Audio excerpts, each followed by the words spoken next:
गणित के जो 2 मार्क्स इंक्रीज का टॉपिक है 2 मार्क्स, फिर से एक नया टॉपिक जो कि आपको बोर्ड के एग्जाम में 2 मार्क्स दिलाने वाला है, उसको कवर करने वाले। बहुत ही इजी है, बस एक बार ध्यान से देखिएगा।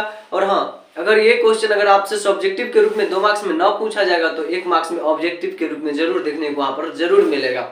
तो 2 मार्क्स और 1 मार्क्स सीखना तो आपके लिए जरूरी है। क्या मालूम ऑब्जेक्टिव सब्जेक्टिव दोनों में पूछ ले, ऑब्जेक्टिव में 1 मार्क्स मिल जाएगा आपको और सब्जेक्टिव में 2 मार्क्स, यानी कि पूरे 3 मार्क्स। बहुत ही इजी है, बस आप लोग को ध्यान से देखना है। ठीक है, देखिए क्वेश्चन देखिए ध्यान से। बोला क्या, किसी त्रिभुज, तो पहले हम चलिए एक त्रिभुज का जब चर्चा कर दिया है तो सबसे पहले एक त्रिभुज बना लेते हैं। एक त्रिभुज बना लिए का शीर्ष, शीर्ष मतलब होता है किसी चीज का चोटी या माथा, ठीक है, हेड, सर, ठीक है।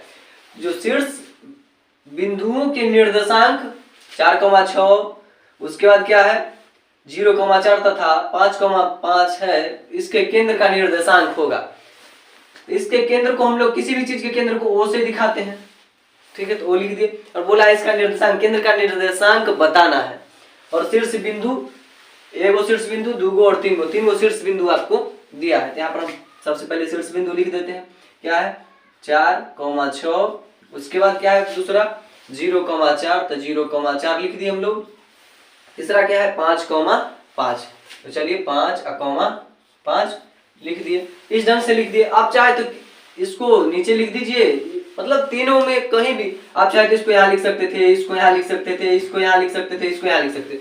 कोई भी जो बिंदु है उसको आप कहीं भी तीनों जगह में से किसी एक जगह फिट कर सकते हैं, आपके ऊपर निर्भर करता है। ठीक है, ये नहीं जो मतलब ये यहाँ लिखाएगा कौन कहाँ लिखाएगा, ये सब आपको कोई प्रॉब्लम नहीं होने वाला है। जो है आप जहाँ पर लिखना चाहते हैं वहाँ लिख लीजिए आराम से। ठीक है, बोला है केंद्र का निर्देशांक, तो त्रिभुज का केंद्र बीच में होता है, इसको हम वो मान लिए। नहीं मानिएगा तो चलेगा, मान लीजिए केंद्र है, इसी को बोला है क्या निकालने के लिए। तो हम लोग क्या करते हैं, केंद्र को निकालने के लिए जो सूत्र होता है, त्रिभुज के केंद्र को ज्ञात करने के लिए सूत्र जो होता है वो क्या होता है, x बराबर x1 plus x2 plus x3 और बट्टे में होता है क्या 3, y बराबर जो होता है y1 plus y2 plus y3 और बट्टे में क्या होता है 3। ठीक है, ये आपका क्या होता है निकालने के लिए फॉर्मूला होता है। तो आपको इस फॉर्मूले को याद रखना पड़ेगा, तभी आपका क्या होगा इसका केंद्र त्रिभुज का निकाल पाइएगा। ठीक है, बहुत ईजी है। x से बराबर लिख देना है और x में 1 2 3 बटे में 3 कर देना है, y बराबर लिख देना है y1 y2 y3 बटे में 3। बहुत ईजी है, आराम से याद कर सकते हैं। याद क्या कर सकते हैं, अभी ये याद हो गया होगा आपको। ठीक है, अब देखिए आगे वाले को हम लोग x बोलते हैं, बाद वाले को y, आगे वाला को x, बाद वाला y, आगे वाला x, बाद वाला y। ठीक है, इस एक में आया इसलिए 1 1, बाद में आया 2 2, बाद में आया 3 3। आप चाहे तो किसी को 1 1 मान लीजिए, किसी को 2 2 मान सकते हैं, किसी को 3 3 मान सकते हैं, आपके ऊपर डिपेंड करता है। ठीक है, हम इसको मान लिए 1, इसको मान लिए 2, इसको 3। आप चाहे तो इसको ही 1 मानिए, इसको 2 मानिए, इसको 3 मानिए, लेकिन 3 तक तो मानना पड़ेगा जैसे भी हो। ठीक है, अब देखिए जो मान पूछा है यहाँ पर पुट कर दीजिए। x बराबर का बराबर बोला है x1, आपका x1 कितना है 4 है, तो x1 4 का 4, उसके बाद प्लस का चिन्ह है सूत्र में तो प्लस दिए। उसके बाद बोलता है x2, तो x2 अपना देखिए कितना है 0, तो यहाँ पर 0 लिखेंगे। सूत्र में क्या कहता है फिर प्लस, तो यहाँ पर प्लस लिखेंगे। फिर बोलता है x3, तो x3 अपना यहाँ पर कितना दिए निर्देशांक में 5, प्लस में तो 5 दे दिए और बट्टे में 3 है तो 3 आराम से दे दिए। बहुत सरल सवाल है। उसके बाद कॉमा का चिन्ह कॉमा, y का y बराबर का बराबर, बोलता है y1, तो y1 अपना कितना है 6 है, तो y1 यहाँ पर 6 लिख दिए, प्लस का चिन्ह सूत्र में था तो प्लस दे दिए। उसके बाद क्या बोलता है y2, तो y2 अपना कितना है, देखिए बोला है क्या यहाँ पर y1, तो y1 अपना कितना था 6, तो 6 लिख दिए, प्लस y2, तो y2 अपना कितना है 4, तो y2 यहाँ पर 4 लिख दिए, प्लस का चिन्ह है तो प्लस।